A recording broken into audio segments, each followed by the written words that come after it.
This fire started at approximately 2 p.m. this afternoon. The cause of the fire is still under investigation. The fire started in the area of Rice's Crossing Road, north of the South Fork of the Yuba River, in between the South Fork of the Yuba and the main Yuba River drainage, west of the community of North San Juan.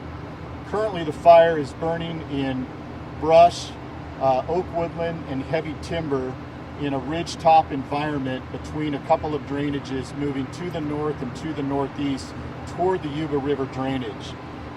Today we experienced weather conditions with temperatures in excess of 96 to 97 degrees.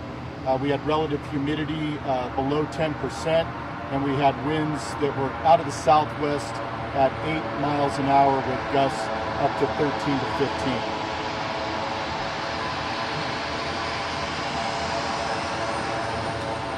We'll let the aircraft pass behind us for just a half a second. We have another crew arriving.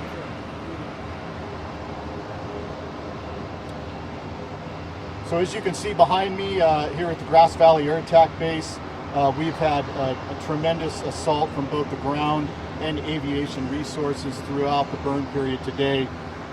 Currently the fire is sitting at 510 acres. It is 0% contained.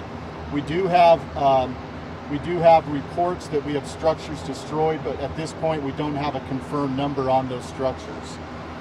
We do have over 500 structures that are threatened in front of the main fire, including critical infrastructure, both water delivery systems, PG&E infrastructure, and a threat to the South Yuba State Park. Right now, our resources that responded to the initial incident, which are in excess of 40 to 50 fire engines, 7 hand crews, 7 bulldozers, and between 9 and 10 air tankers working the fire today, including 2 of our large jet air tankers and 5 helicopters.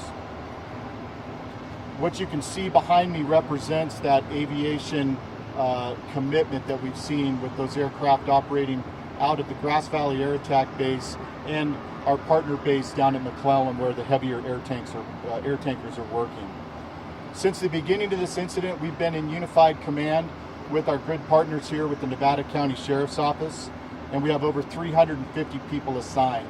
By tomorrow, with incoming resource orders that are in place, we expect to have over 700 personnel assigned in the suppression efforts for this fire.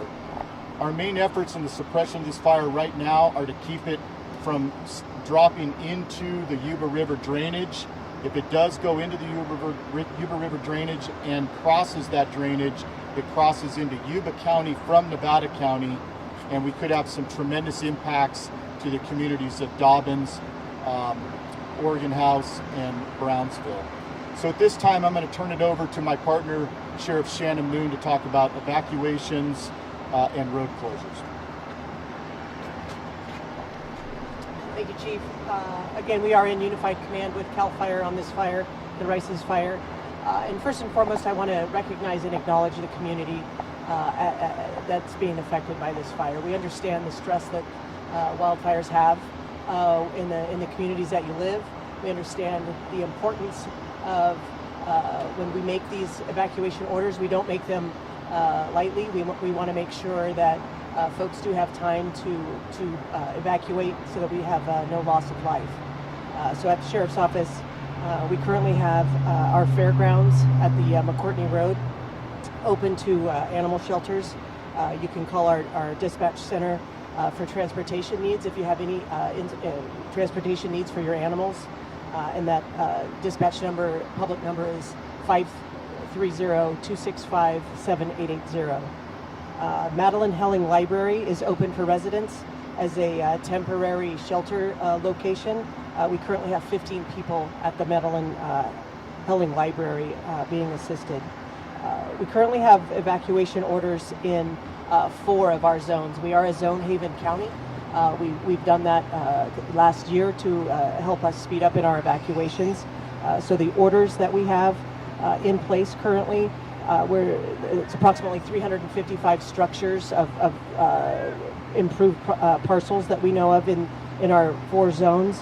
And those zones on the zone haven are NCO E329, which is Birchville Sweetland, NCO E029, which is French Corral, CSP E028, which is the Bridgeport Rice's Crossing, and NCO E383, which is that Buttermilk area. Those are under evacuation orders. So we ask the folks that live in those zones, it is already time to leave those locations. We ask that you leave those locations. We have lots of first responders in the area, including our great partners in the fire suppression. We want to make sure that they can get in those areas. The areas that we have for warnings that we believe, based on our conversations with our fire partners on the wind and the terrain, we have 5 orders under warning. So these are the locations where we say, if you need extra time, this is the time to start getting your set and your go. These are 5 areas. We have NCO E327, which is Sebastopol, North San Juan. NCO E389, which is New School Robinson Road area. We have NCO E331, which is the Greater Tylerfoot Purdon Road on the northern side area. NCO E330, which is Millhouse, Montezuma, Purdon on the central side. And CSP E390, which is at State Park area on Highway 49 on the east side. Those are all 5 of those zones are warnings. So we're making sure people are prepared and ready to go at a moment's notice in those areas. We have 3 road closures currently, one at Birchville Highway 49, one at Pleasant Valley and Bridgeport, one at Sweetland Road and Pleasant Valley Road. Our resources that we have at the Sheriff's Office on this fire, I have approximately 22 Nevada County Sheriff's Office deputies in the area, making those orders known and checking the areas.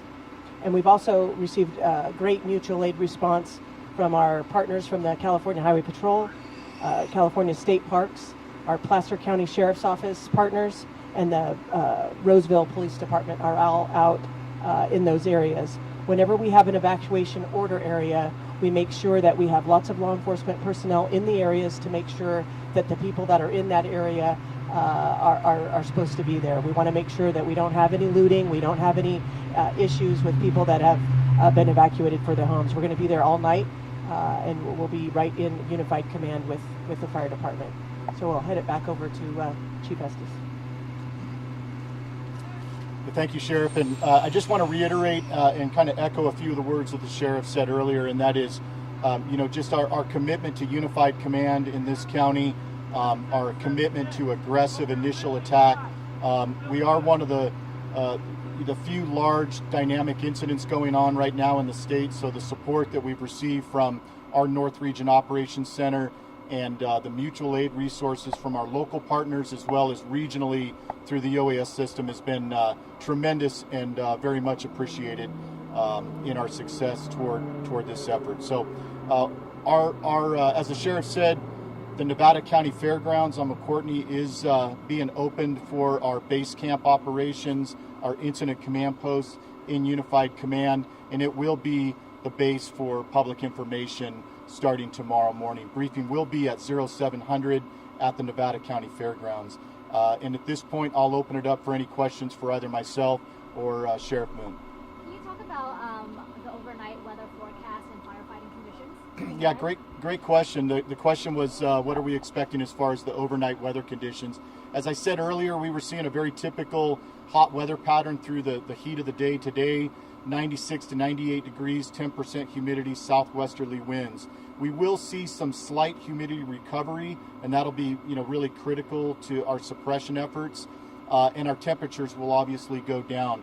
However, in these river canyons, and the Yuba River is one of the most pronounced in our area, we get a turn in the winds. Instead of them blowing up canyon and up drainage through the daytime hours, up slope and up canyon, they will reverse as that nighttime air cools and wants to burn down. And so we always have to look at that potential for the fire to change directions and start burning in the opposite direction. And we do have contingency lines in place for that issue. We just came from the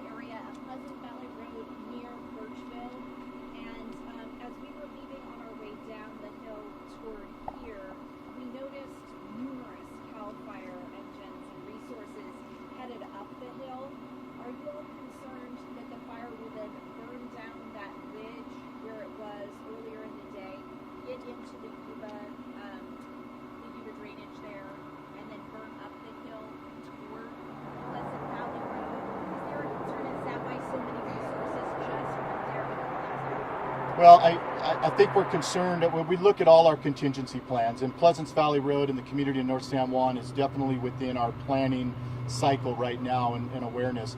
Right now, the community of North San Juan is not directly threatened based on the fire spread.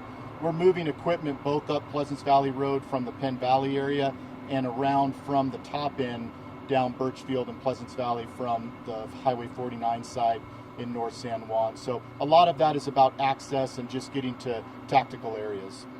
Having the crews sort of on standby for structure protection if things get a little bit. Yeah, there's not a lot of standby right now. I mean, every resource is actively engaged in structure defense, perimeter control. It's really a combined effort, and life and property are always our number one considerations with both CAL FIRE, our fire agencies, and our law enforcement partners. So the protection and defense of those structures and saving lives is number one priority. Take it away for it.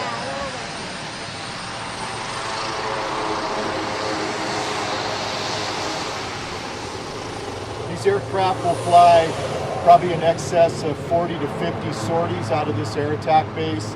It's one of the most iconic air bases we have in the state, and its presence here in Nevada County, and it's really showing today. And in the past 3 years, we've had fires in 2 parts of the Yuba River drainage as well as right down in the Bear River drainage, and this air attack base has been paramount in our success. I believe you said you are one of the few major incidents in the state right now. Will we be seeing any nighttime flying helicopters from our way than agencies? Right now, I don't believe we're going to see any nighttime water dropping suppression. We have aircraft up over the fire for intel gathering that will be flying through the night, but the terrain is really inhibitive right now to any kind of nighttime suppression operations at this point. Can you talk about the start of the fire? I believe the scanner traffic mentioned it was maybe half an acre and locals were trying to put it out, and it really just the winds really picked up as well. Can you talk about the beginning of the fire and just how it's grown since? Well, at the start of the fire was at 2 p.m., so at that time those conditions were what I described. Those weather conditions were critical, and there were some efforts by locals. Our resources got it seen within about 10 to 12 minutes, but by that time it was already really being pushed by dry conditions and a pretty predominant southwesterly wind. So we launched a full high-level dispatch at this right off the bat. So it was about half an acre? Does that sound right? Well, when the first units arrived at scene, it was well in excess of an acre and moving out really strong. No injuries? Thus far, no injuries to any first responders. Chief Justice, I hate to make you do this again, but we are late arrivals. Could you go through the narrative of where we stand with Sure. Bridge, fire point of origin, things of that nature? Yeah, no problem. I apologize. No, any other questions before I kind of do a repeat? Because I'll ask Sheriff Moon if she's so kind to repeat her stuff too. So, okay. Well, for our good friends with KCRA, take 2. Take 2. And action.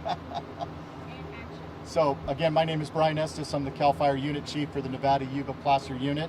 I'm going to give an incident update today on the Rice's Fire. The Rice's Fire started today at approximately 2 p.m. in the area of Rice's Crossing Road, just north of the South Fork of the Yuba River drainage. It's currently burning in between the South Fork of the Yuba River and the main Yuba River drainage in a northeasterly direction. We launched a full high-level dispatch to this fire, including ground and aviation resources. The cause is under investigation. Upon arriving at scene, we immediately went into unified command with our partners from the Nevada County Sheriff's Office and will remain in unified command until the fire is fully contained.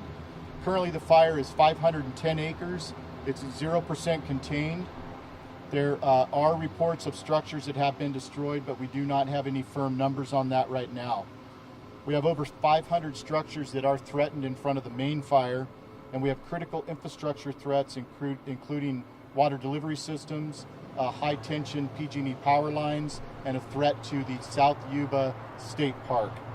We have over 350 personnel assigned currently. By tomorrow, with the resource orders that have been placed and are arriving at scene, we should see in excess of 700 people assigned to the fire by tomorrow.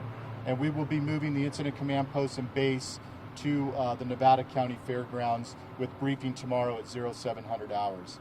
And to talk about road closures and evacuation warnings and orders, over to our Nevada County Sheriff, Shannon. Thank you, Chief Estes. We were here for all of that, so you don't have to read it. Very good. Chief Any questions? Estes, anything of major concern as it relates to the weather patterns that you see on the horizon, and what is of most concern to Cal Fire with the fire suppression effort as of now? Well, I think two things come to mind. Number one is, we're in that really typical hot, dry weather pattern. We're not going to really see any of those predominant localized winds that we would see in the late fall, but we're going to see those really, really hot, dry conditions. Give me a second for the airplane.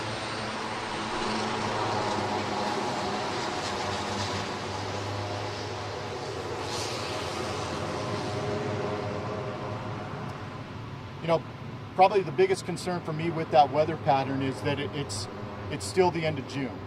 And so while we may be one of the fewer larger fires in the region right now, I think we're going to see a trend for Northern California to start to see more large fires. And we have a long summer ahead of us. So getting good solid containment on this fire and not having an issue that's going to run into July is a number one concern. The second concern is that Yuba River drainage. It's got tremendous fire history in it. The last major fire in that drainage, which I was actually assigned as the ops chief on, was in 2009. And that fire was a type 1 incident that burned over 6,000 acres in the exact same area that this fire has the potential to move down into and burn north of. If it does burn north of the Yuba River drainage, it potentially is going to burn into Yuba County, and then we have an access problem on getting resources to two sides of the river drainage, and obviously another county, which would mean another sheriff's office and another level of unified command. So those would be my two biggest threats. Pascal.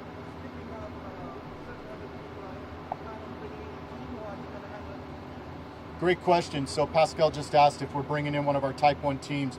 So we have activated the Sacramento Regional Type 3 Incident Management Team, of which we are signatory to. That team is in briefing right now with my deputy chief, and they will take the logistics and support functions for this fire tomorrow at 0700 hours. The unit, we're a robust unit. We have great partnerships with our law enforcement and allied agencies. So right now, we are not going to activate a Type 1 team. However, we do have some pre-identified decision points, and if we need to make that decision, those decisions are well set in the plan. Any other questions?